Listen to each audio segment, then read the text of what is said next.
L'aéroport international d'Alger fait un rappel important pour les Algériens. L'aéroport international d'Alger a réalisé un incroyable record et fait une ascension fulgurante dans le classement des aéroports africains en 2022, atteignant la 9e place, selon les données du Conseil international des aéroports Asie-Afrique basé sur le trafic aérien de cette année-là. En 2022, l'aéroport d'Alger a accueilli un total de 6 millions de passagers sur les vols domestiques et internationaux, ce qui marque une augmentation significative par rapport aux 668 000 voyageurs enregistrés en 2021, selon les données des douanes algériennes. Cette montée en puissance reflète le redressement rapide du trafic aérien dans la région tout au long de l'année, avec de nombreux aéroports enregistrant des records de trafic. L'aéroport du Caire, en Égypte, est resté en tête du classement, avec un trafic dépassant les 20 millions de passagers en 2022, marquant une augmentation significative par rapport aux 11 millions de l'année précédente. L'aéroport Ortambo de Johannesburg, en Afrique du Sud, s'est classé en 2e position, presque doublant son trafic pour atteindre 15 millions de passagers, comparé aux 8 millions de l'année précédente. En 3e place, on retrouve l'aéroport international du Cap, en Afrique du Sud, avec 876 183 passagers, grimpant de 3 places par rapport à 2021.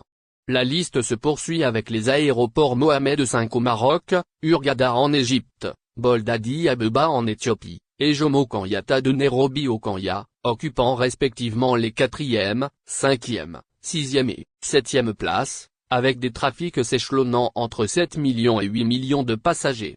La 9e place attribuée à l'aéroport Ouari Boumediene d'Alger dans ce classement de 2022 est une surprise notable, tandis que la plateforme de Sharm el-Sheikh en Égypte a été exclue de la liste. Dans l'ensemble, les 477 aéroports africains pris en compte par la CIE ont traité environ 178 millions de passagers en 2022. À l'échelle mondiale, près de 7 milliards de passagers ont été traités dans les 41 700 aéroports commerciaux pris en compte par la CIE. L'aéroport international d'Alger fait un rappel important. Dans un tout autre registre, l'aéroport international d'Alger a récemment diffusé un message d'importance cruciale sur les réseaux sociaux, visant à informer les voyageurs sur les procédures à suivre en cas de perte ou de dommages concernant leurs bagages. Ces précieuses directives sont particulièrement pertinentes pour les nombreux Algériens de France qui voyagent en masse, notamment pendant la saison estivale et les vacances scolaires. Selon ce communiqué, en cas de soucis liés à la perte ou au dommage de leurs bagages, il est impératif que les voyageurs signalent immédiatement le problème à la compagnie aérienne avant de quitter l'aéroport. De plus, il est essentiel de conserver précieusement le reçu du bagage remis lors de l'enregistrement. L'aéroport d'Alger fournit également des informations claires concernant l'emplacement des bureaux de gestion des litiges bagages pour plusieurs compagnies aériennes. Ces bureaux sont situés aux endroits suivants. 1. Terminal Ouest International dans la zone des arrivées. 2. Terminal 1, Olin de la zone des arrivées. Pour les compagnons de transport assistés par Sowisport, le bureau de gestion des litiges bagages est localisé au Terminal Ouest International dans la zone des arrivées. Ces compagnies comprennent Air France, Ita Airways, British Airways, Mirat, Iberia, Lufthansa, Nouvel Air, Qatar Airways, Transavia, Turkish Airlines, TUI, Vueling Airlines, Volota et Air Canada. Ces directives sont essentielles pour les voyageurs utilisant l'aéroport d'Alger, en particulier les Algériens de France en route vers ou depuis l'Algérie. En cas de problème lié au bagage, il est crucial de respecter ces procédures afin de signaler les pertes ou les dommages et de conserver les documents nécessaires. Pour faciliter les déménagements, le ministre des Affaires étrangères de Bazoum rejette la proposition algérienne sur le règlement de la crise. Assoumi Massoudou, ministre des Affaires étrangères du gouvernement du président nigérien Mohamed Bazoum, a rejeté l'initiative politique de l'Algérie de régler la crise dans le pays, après le coup d'État du 26 juillet 2023.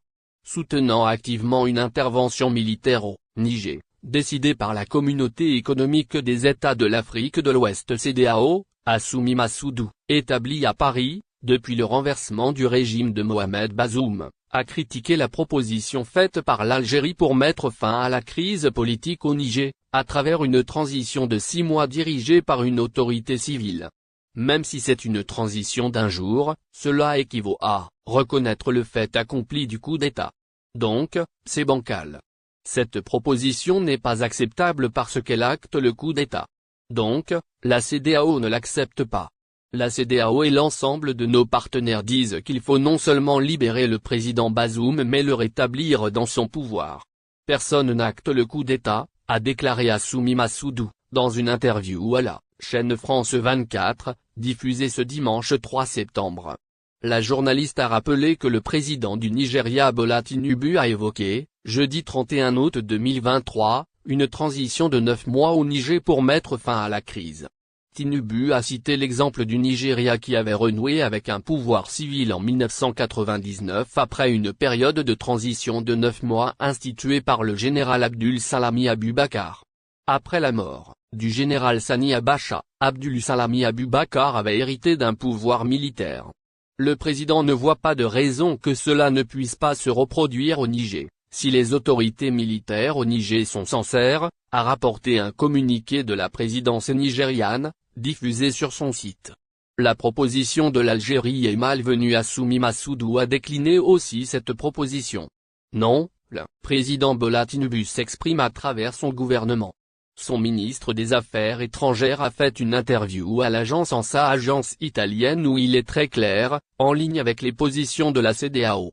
Donc, il n'y a pas ce hiatus au sein de la CEDEAO. Tout le monde pense la même chose. Nos partenaires aujourd'hui pensent tous la même chose, demandent le rétablissement de Bazoum. Donc, la proposition de l'Algérie est malvenue et n'est pas considérée comme sérieuse, a-t-il tranché. Et d'ajouter au demeurant, l'Algérie ne fait pas partie de notre région.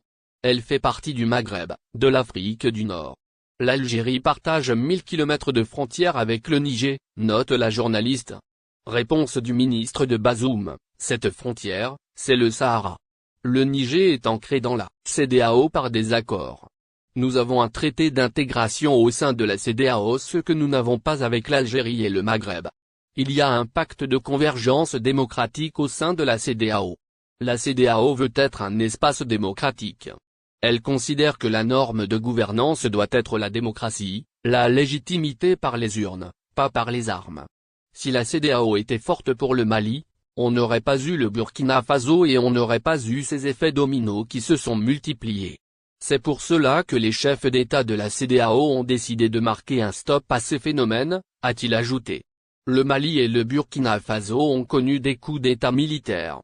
Ces deux pays, membres de la CEDEAO, sont hostiles à toute intervention militaire au Niger. Tout comme l'Algérie. Notre refus d'une intervention militaire au Niger est lié aux retombées dangereuses et désastreuses d'une telle action sur toute la région. Une action qui ne pourra pas atteindre ses objectifs, a déclaré Ahmed Attaf, ministre des Affaires étrangères, le 29 août, lors d'une conférence de presse à Alger. L'Algérie a alerté ses partenaires en Afrique et dans le monde sur le danger d'une telle option, celui de nourrir un conflit ethnique et de pousser des milliers de Nigériens sur les routes de l'exil et de la migration. Il y a un danger de créer un nouveau conflit dans une région où sont présents le terrorisme et le crime organisé, a-t-il ajouté.